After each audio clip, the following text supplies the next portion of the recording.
Bismillahirrahmanirrahim. Assalamualaikum warahmatullahi wabarakatuh. La ilaha illallah wahdahu la syarikalah lahul mulku wa lahul hamdu wa huwa ala kulli syai'in qadir. Alhamdulillahirabbil alamin. Kita sudah sampai pada pertemuan kelima. Hari ini kita akan membahas tentang eh, uji beberapa proporsi untuk variabel multinom. Minggu kemarin kita sudah membahas uji dua proporsi untuk dua populasi ya. Jadi mau lihat selisih atau kesamaan proporsi dari dua populasi.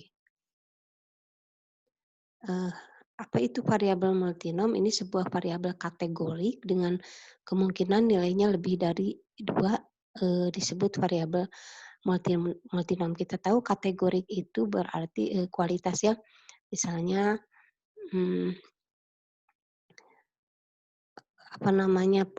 puas, tidak puas gitu ya, itu kategorik ya. Atau cacat, bagus gitu, itu kategorik. Nah, ini misalkan yang akan diamati adalah variabelnya adalah yudisium, di mana yudisium itu kita bagi menjadi 3 kategori, yaitu cum laude, sangat memuaskan, dan memuaskan. Secara umum, misal kalau ada K buah kategorik, maka kita tuliskan 1, 2, sampai dengan K kategorik. Jika kita ingin menguji apakah proporsi dari tiap kategori mempunyai nilai seperti yang dihipotesiskan, maka rumusan hipotesisnya seperti ini. P1 nilainya tertentu, V2 nilainya tertentu, sampai dengan VK nilainya tertentu. Ini kita mau menguji ini ya, apakah proporsi dari tiap kategori mempunyai nilai seperti yang dihipotesiskan. Ini tertentu ya. Maka prosedur pengujian hipotesisnya adalah seperti ini, tadi sudah dijelaskan pada slide sebelumnya. Kemudian menentukan taraf signifikansinya, menentukan banyaknya ukuran sampel, dan banyaknya kategori. Banyaknya kategori kita simbolkan dengan K. Sekarang langkah untuk menentukan statistik uji. Jadi barusan bentuk hipotesis dan taraf signifikan serta N. Sekarang menentukan statistik uji, langkahnya adalah kita bagi, misalkan diambil sampel acak sebanyak N, kemudian kita kelompokkan N yang kita ambil itu ke dalam kategori yang kita pilih. Misalnya kalau misalkan ada kategori pertama sebanyak F1, kategori kedua sebanyak F2, terus sampai dengan kategori ke K. Maka jumlah dari anggota setiap kategori itu adalah N. Jadi ini jumlah responden di kategori pertama, kategori kedua, terus sampai dengan kategori K, kalau kita jumlahkan adalah N. Kemudian kita rangkum dalam sebuah tabel seperti ini. Ini kategori 1, 2, 3, dan seterusnya sampai dengan K. Ini pengamatannya, tadi kalau misalkan kategori 1 ada sebanyak F1, 2 ada sebanyak F2, sampai dengan kategori ke K ada sebanyak FK. Nah, untuk menentukan statistik ujinya, maka kita perlu namanya tabel lain, yaitu tabel F besar, yaitu teoritis jika H0 besar, H0 benar. Kita simbolkannya dengan F besar. Kalau yang di atas kalau nilai pengamatannya F kecil, kalau yang ini F besar. Dari mana F besar? Yaitu nilai N itu adalah jumlah seluruh ini ya, seluruh F di sini, nilai N dikali dengan nilai yang dihipotesiskan. Misalkan yang nilai dihipotesiskannya untuk kelompok 1 0,03, maka N dikali 0,03. Begitu terus ya. Nah, sehingga ketemu nilai statistik uji ini.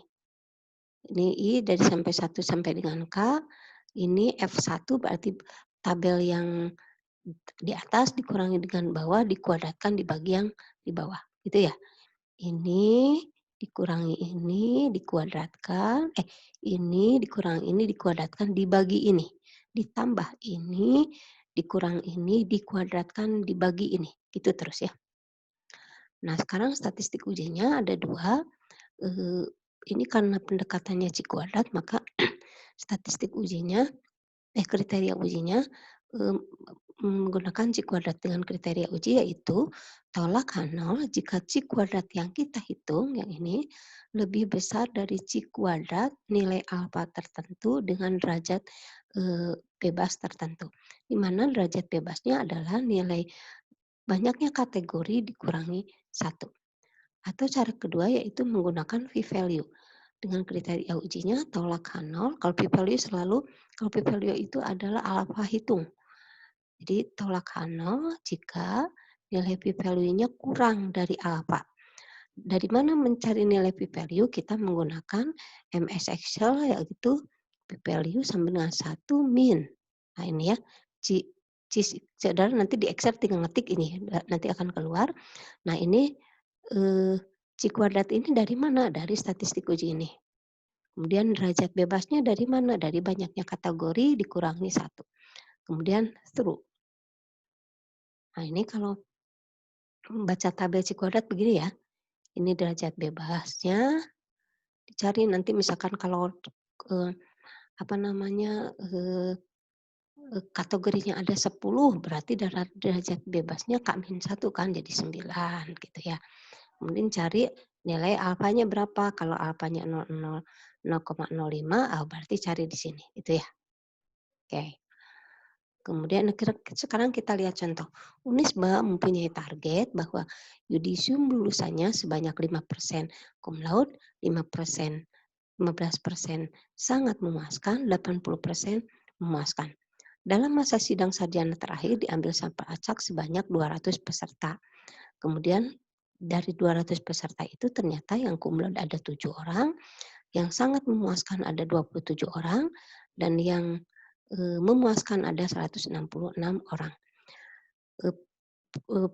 Pertanyaannya, apakah ada kesesuaian antara kenyataan dan teoritis? Jadi ada sejalan tidak antara kenyataan dengan yang ditargetkan. Lakukan pengujian pada taraf signifikansinya 5%. Maka kita kelompokkan dulu ya. Ini yang P1 itu yang cum laude, tadi menurut target berapa? 5% ya. P2-nya adalah 15%, P3-nya adalah 80%. Kemudian kita cari ini F1, F besar. Ini F besar. Ini nyari F besar. F besarnya adalah nilai yang ditargetkan dikali dengan N-nya.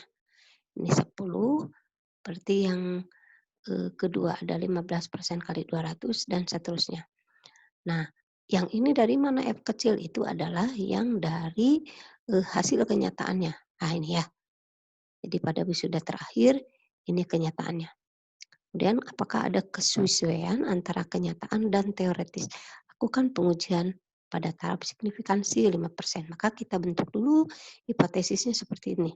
Pada P1 5%, P2 15%, P3 80%. Yang ini tidak demikian. Menentukan taraf signifikansi alfa-nya adalah 0,05. Sekarang ukuran sampelnya 200. Sekarang kita akan buat ke dalam tabel ya. Nah ini, dikasih nama dulu nih, yang yudisium kita simbolkan 1, yang sangat memuaskan kita simbolkan 2, yang memuaskan kita simbolkan 3. Maka akan bentuk kategori seperti ini. Kemudian yang ini dari nilai realnya bahwa yang cum laude ada 7 orang, yang sangat memuaskan ada 27 orang, yang memuaskan ada 166 orang. Berarti ini tadi diperoleh dari nilai N dikali nilai yang dihipotesiskan. 10, 30, 160. Maka kita cari C kuadratnya ya. Jadi ini atas dikurang bawah dikuadratkan dibagi bawah. Yang ini atas dikurang bawah dikuadratkan dibagi bawah. Ketemulah nilainya 1,425. Kemudian kriteria ujinya tolak H0 jika C kuadrat lebih besar dari C kuadrat alfa. Kita tahu alfanya tadi 0,05 dengan derajat bebasnya adalah K-1. K-nya banyak kategorinya ada 3, jadi DK-nya adalah 2. Maka kita mencari nilai C kuadrat untuk alfanya 0,05 dan derajat bebasnya 2. Nah, alfanya 0,05, kita cari yang 0,05 gitu kan, derajat bebasnya 2. Maka maka ini nilai kritisnya 5,991 ini akan kita bandingkan dengan C kuadrat yang kita peroleh. Nah, dari sini ya. Ini 5,991.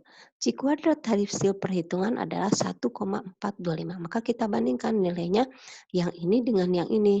Bagaimana nilainya? Ternyata 1,425 lebih kecil dari 5,991. Kaidah penolakan adalah ketika ini lebih besar. Di sini lebih kecil. Maka H0-nya diterima. Artinya kalau hasil H0-nya diterima, kita lihat H0-nya apa? Nih, H0-nya. H0-nya diterima, maka kelulusan Unisba, maka ada kesesuaian antara kenyataan dan teoritis. Itu ya. Jadi ada kesesuaian antara kenyataan dan teoritis. Maka kesimpulannya adalah, satu lagi dengan menggunakan p-value. Kita tahu tadi C kuadratnya adalah 1,425. Maka kita cari nilai p-value ini di Excel. Jadi saudara tinggal mengetik aja sama dengan 1 min gitu ya. Nanti yang ini C kuadratnya yang ini, C kuadrat hasil perhitungan taruh di sini, derajat bebasnya tadi DK-nya ada 2 taruh di sini, kemudian true enter. Nanti ketemu 0,495. 0,49. Jadi kriteria ujinya tolak H0 jika p-value-nya kurang dari apa? P-value-nya 0,49, alfanya berapa tadi? 0,05. Maka 0,49 lebih dari 0,05 sehingga H0-nya diterima. Maka ada kesesuaian antara kenyataan dan teoritis karena H0-nya ini ya. Oke, jadi menggunakan p-value ataupun tabel hasilnya sama. Gitu ya. Nah, ini kalau mau menggunakan Excel. Jadi tinggal sama dengan 1 min ketik ini nanti akan keluar, saudara tinggal cis bakal keluar ini. Kemudian taruh ini ya C kuadrat hasil perhitungan 2 true, tekan enter nanti keluar ini. Nah, kesimpulannya berdasarkan data yang ada, kita yakin 95% bahwa komposisi yudisium dari lulusan sidang terakhir masih sesuai dengan target. Baik, itu saja yang Ibu bisa sampaikan. Mudah-mudahan saudara bisa memahami apa yang Ibu sampaikan. Kalau ada kesalahan mohon dimaafkan. Eh, Nanti kalau ada yang ditanyakan kita bisa diskusi di grup ya. Baik, terima kasih. Hasbunallah wa ni'mal wakil, ni'mal maula wa ni'man nasir. Assalamualaikum warahmatullahi wabarakatuh.